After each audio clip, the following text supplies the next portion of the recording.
میں نے درخواست 3 بندوں کے خلاف کی تھی. پرنسپل سیکرٹری تھا پرائم منسٹر کا، ایک احد چیمہ صاحب تھے اور دوسرا فواد حسن فواد، اور یہ انٹرم گورنمنٹ میں بھی صرف کر رہے تھے.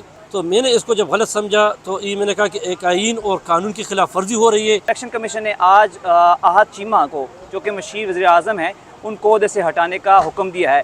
یہ کیس کیا تھا اور کیس کیوں فائل کیا گیا، بیسیکلی کیس میں مدعا کیا اٹھایا گیا؟ ہمارے ساتھ درخواست گزار عزیز الدین کاکا خیل صاحب موجود ہیں. ان سے جانتے ہیں کہ بیسیکلی آپ نے کیس میں جو استدعا کیا کی تھی. عزیز الدین کاکا خیل صاحب، آپ کی درخواست منظور ہوگی، احد چیمہ صاحب کو ہٹا دیا گیا. بیسیکلی آپ نے درخواست میں کہا کیا تھا اور الیکشن کمیشن کا فیصلہ کیا ہے آج؟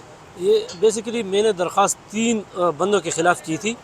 اس ایک پرنسپل سیکرٹری تھا پرائم منسٹر کا سید توقیر حسین شاہ، ایک احد چیمہ صاحب تھے اور دوسرا فواد حسن فواد. یہ تینوں جو ہے پریویس گورنمنٹ کا حصہ ہیں.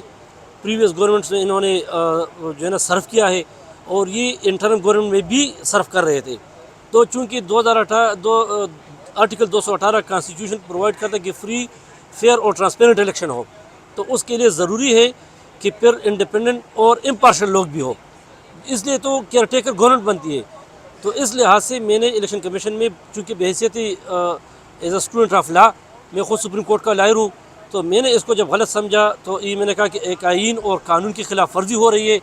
تو میں پٹیشن جو ہے نا یہاں جو کمپیٹنٹ ادارہ ہے الیکشن کمیشن آف پاکستان میں یہاں لے کر آیا ہوں. اور یہاں پر ہم نے طویل اس پہ آرگومنٹس کر لیے، اور اس کے بعد آج جو محفوظ فیصلہ تھا وہ سنایا گیا اور احد چیمہ کو اپنے عہدے سے ہٹانے کی حکم جاری ہوا. جبکہ فواد حسن فواد کی حد تک جو ہے نا 21 تاریخ کو پھر ری ہیئرنگ ہوگی. اور باقی رہا سید توقیر حسین شاہ، وہ پہلے ہی جا چکا ہے، اس نے ریزائن دیا ہے. اچھا، یہ 3 تو ہو گئے کہ آپ نے سرفراز بگٹی کے خلاف نہیں دیا، وہ بھی باپ پارٹی کا حصہ تھے، وہ وزیر داخلہ رہے، ابھی جا کے پیپلز پارٹی میں شامل ہو گئے. ان تینوں کے خلاف دی، ان کے خلاف نہیں دی، یہ کوئی آپ نے یہ تو میں نے پہلے کیا تھا، اور یہ تو ابھی میرے خیال میں کل کوئی اس کی استعفیٰ ہوئی ہے نا، یہ تو کل کا کوئی مسئلہ ہے. اور یہ تو میں نے تقریباً 1 مہینے پہلے یہ جو ہے نہیں، وہ نگران سیٹ اپ کا حصہ تھے، لیکن وہ باپ پارٹی کا بھی حصہ تھے. تو اس کا تو مجھے کوئی آئیڈیا نہیں ہے. لیکن چونکہ 218 کے تحت الیکشن ہونے ہیں اور 8 فروری کو الیکشن ہونے ہیں، اور جب 8 فروری کو الیکشن ہونا ہے تو اس کو بالکل فری اور فیئر اور ٹرانسپیرنٹ، اور اس کے لیے امپارشل لوگ ہونے چاہیے. اور امپارشل کے لیے جو ہے نا احد چیمہ تو امپارشل تھا نہیں، وہ تو پریویس گورنمنٹ مسلم لیگ کا حصہ تھا.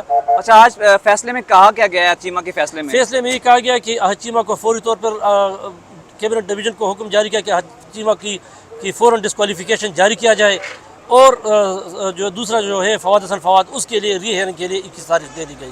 شکریہ جی. ایسا کہ الیکشن کمیشن نے فیصلہ سنا دیا کہ احد چیمہ کو عہدے سے فوری ہٹایا جائے، اور دوسری جانب فواد حسن فواد کا جو کیس ہے وہ 21 دسمبر کو جو ہے وہ زیر سماعت آئے گا. 2 بندے جن کے خلاف درخواست دی گئی تھی، ڈاکٹر توقیر شاہ، انہوں نے استعفیٰ دے دیا، جبکہ احد چیمہ کو الیکشن کمیشن نے عہدے سے ہٹا دیا. اب فواد حسن فواد کے کیس پر جو ہے وہ سماعت جو ہے 21 دسمبر کو جائے گی. جی.